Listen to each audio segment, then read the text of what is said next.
one. Let's see. Oh, that's the best look right there.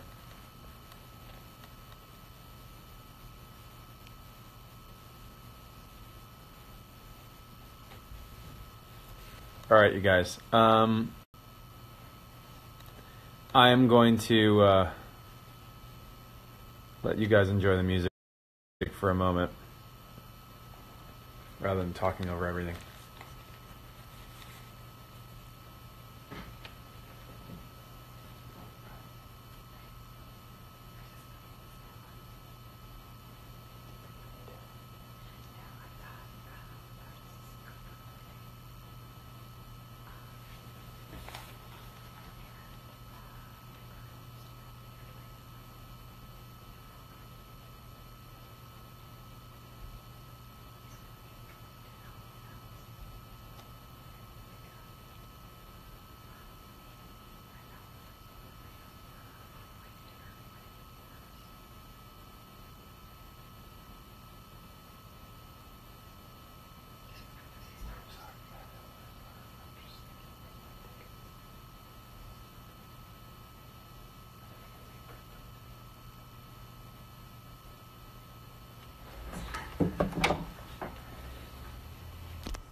I wanted you guys to be able to just listen to the song.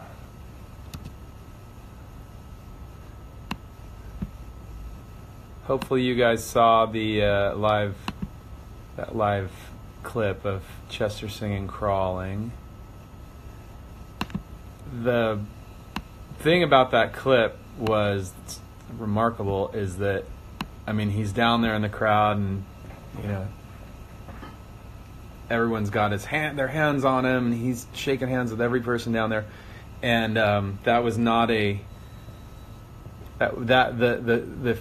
fact that we caught that on camera was cool. The truth is that he did that like every night, and it was kind of like that every time, to some degree. Like those shows were just really, really great, and the this moment in the set was always really special.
Is it me, or is this the weirdest live album listening and live chat of all time?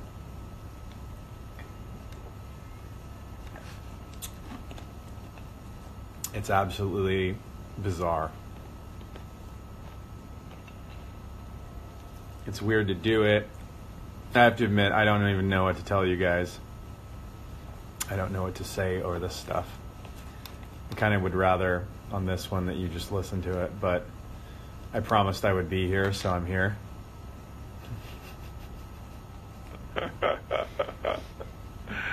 And I appreciate you guys listening to it and tuning in and all that.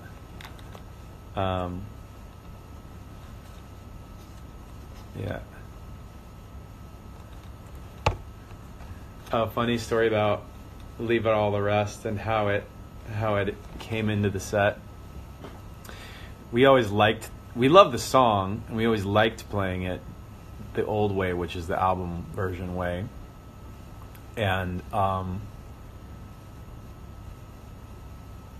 I had this idea, like when we were doing the arrangements for some of the songs on One More Light, I was realizing, like on some of these songs, a lot of them start kind of smaller and then they build bigger, and on it occurred to me like, on some of these, like, we should like put loud, like big music in the beginning of them, and picks up the energy like right away in the song. And it occurred to me that the thing that, while I loved the arrangement of Leave Out All the Rest on the album, the original version, the live, when you do that live, it starts really chill for a really long time. So I said to the guys, why don't we do a big intro on it, and then we did that, and we loved it so much that we like doubled the length, and Brad just soloed over it the whole time. I mean, it's not like a guitar solo. It's not like a ripping, slash guitar solo. But it did just change the, putting it right after Crawling and changing the intro, like really made the transition there special. It was kind of a surprise for most people when they heard it live. They were in the crowd, and we were just having this quiet, chill, moment with Chester in the crowd on Crawling, and then the music just comes in super loud. So yeah, that's kind of how it works sometimes for us, for like, changing up songs and figuring out how things work in the set. Some of it's like having an idea and just changing stuff, and then you get in the room, and once you jam on it a little bit, like you tweak it to make it just right. We don't have a DVD or Blu-ray of this stuff. Some of the songs we don't really have much footage or good footage. I guess we could do it, but we don't have any plans to do that. You guys, there's enough footage of us playing songs on the internet. You guys can go and find that.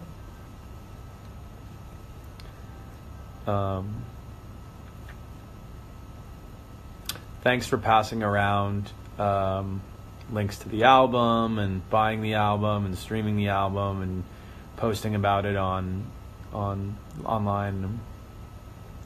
Appreciate that a lot. I think I was seeing, like, you guys, some of the fan sites were putting up that we were on like some of the charts on iTunes in different countries, number 1 in a bunch of places, top 10 in a bunch of places, and that's crazy for a live album, you guys. For a live album to chart is like, live albums don't ever get on the charts, so that's pretty remarkable, and it's all you guys, so thank you. Appreciate that.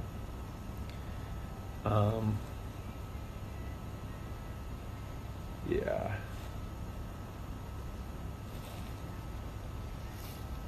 I could show you around the, I don't know if I can, sort of weird crap around here at all. This is a little weird. So for Anna, you guys want to say hi to Anna? Here. You know who's been sitting here the whole time? I'm gonna break the. Look, it's Anna. What's up, Anna? I changed up I just got my shoe untied. I changed up tie my shoe. Brought some gear into the studio that I don't usually. Added some stuff. You guys remember these? I don't usually have all of this stuff in here, like all these things and Joe's turntables and some of Brad's like live guitars and all that stuff. That orange amp is that's mine. It's a new amp, newish. I was like borrowing and renting them for a while. I added a bunch of this stuff into the room for now. We brought it in there. We brought it in here 2 months ago, I think, because when we were working on the Hollywood Bowl set, I wanted us to be able to jam in more of like a kind of the way we used to jam when we were an unsigned act, to just get together at whatever. And hold on, I gotta turn this upside down because I just put a charger in. Now I'm upside down. Ah, fuck. Anyway, here, I'll just hold it. So we were. I put all this gear in here and brought all the other guys' stuff in here, and we were rehearsing for the show, the Hollywood Bowl show, and then and now it's just kind of stayed in here, and I'm hoping, I think the guys maybe they'll come over here and we'll kind of play around in this room. That's not normal for us. Like, we don't usually jam that way, and it gets partially because it gets really loud and it's kind of like annoying. But we've been finding ways to make it work, and it's kind of it's cool.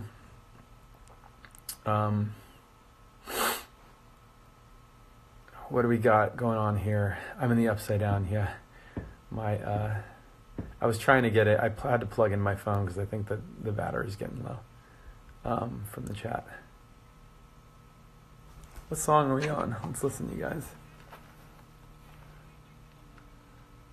Goodbye.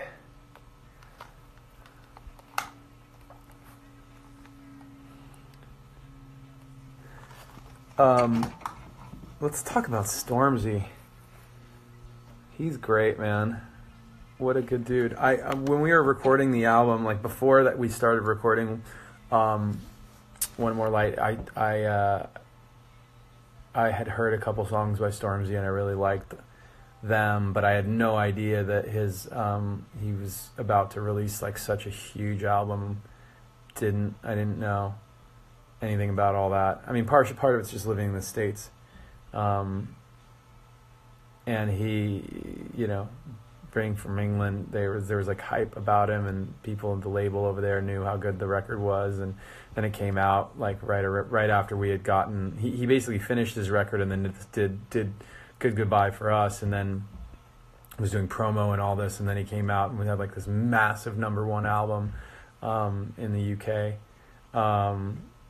So that was crazy because I didn't have any idea that when we'd reached out to him, that was the kind of caliber of what was going to be happening with this artist. But he's a sweetheart. He's a good dude, and he like anytime we were doing anything that he could be a part of, he flew all the way out from Europe to LA just to shoot the Good Goodbye video for like a couple hours, and then he went back. And then similar with when we got on stage for this, he flew out to go do the show with us on this performance.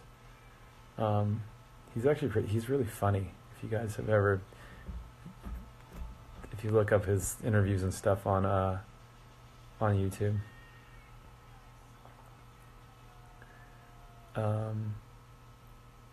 Yeah.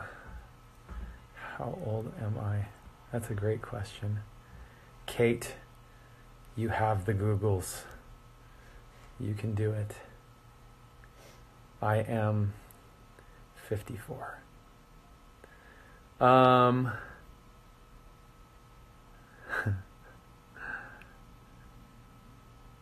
right, you know what, you guys? I am gonna just I'm gonna let you listen to the rest of these songs. I'm gonna take off. Any other things we need to do or talk about?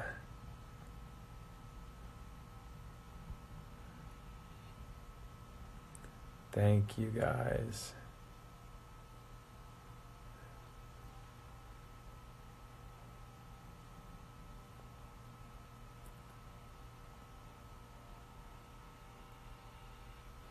I sent you a super important email. You did? Okay.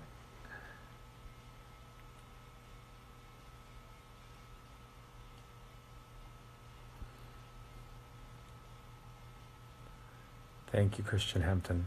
All right, guys. It's been fun. I'm going to take off. But keep on listening, and thank you guys again for everything. And I'll catch you on the interwebs probably shortly. Bye.